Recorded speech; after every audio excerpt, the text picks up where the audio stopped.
Hello అండి, ఈరోజు మనం కాకరకాయ ఫ్రై చేసుకుందాం. వీటిని శుభ్రంగా కడిగి చిన్న చిన్న ముక్కలుగా కట్ చేసి పెట్టుకోవాలి. కాకరకాయ ఇలా చిన్న ముక్కల కింద కోసుకోవాలండి. ఉల్లిపాయ ఇలా చిన్న ముక్కల కింద చేసుకోవాలి. వెల్లుల్లి కారానికి ఎండు కొబ్బరి కొంచెం, వెల్లుల్లిపాయలు కొంచెం, కొద్దిగా కారం అండి, 1 స్పూన్ జీలకర్ర వేసి వెల్లుల్లి కారం రెడీ చేసుకోవాలి. కూరకు కావాల్సిన ఆయిల్ వేస్తున్నాను. నూనె బాగా మరిగిందండి. పోపు దినుసులు, కొన్ని వేరుశనగ పలుకులు,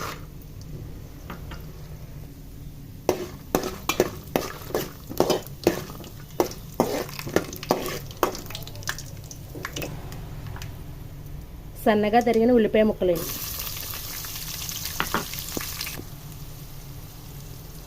సాల్ట్ వేస్తున్నాను.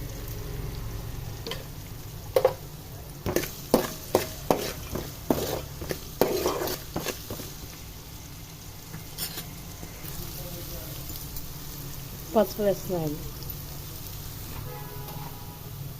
ఉల్లిపాయలు వేగే కనుక కాకరకాయ ముక్కలు వేస్తున్నాను.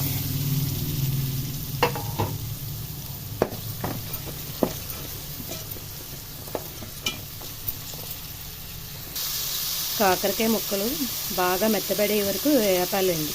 చిన్న మంట మీద వేపుకుంటే బాగా వేగుతుంది. మా నాన్నమ్మకి షుగర్ ఉండేదండి. ఆవిడ పరగడుపునే ఒక కాకరకాయ, ఒక రాసి ఉసిరికాయ రసం తీసుకొని ఒక టీ గ్లాసుడు తాగేది. దానివల్ల షుగర్ కంట్రోల్లో ఉంటుందంట. ఇప్పుడు కార్తీక మాసమే కనుక రాసి ఉసిరికాయలు బాగా దొరుకుతాయండి. సి విటమిన్ కూడా బాగా లభిస్తుంది. కాకరకాయ బాగా ఫ్రై అయిందండి. ఇప్పుడు వెల్లుల్లి కారం వేస్తున్నాను.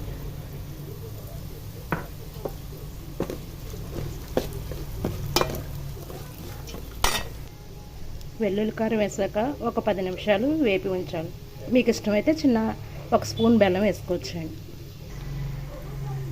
నా వీడియోస్ని మొదటిసారిగా చూస్తున్నట్లయితే ప్లీజ్ సబ్స్క్రైబ్. నా వీడియోస్ని ఫాలో అవుతున్న వాళ్ళు కూడా ప్లీజ్ సబ్స్క్రైబ్. కాకరకాయ ఫ్రై రెడీ అయిందండి.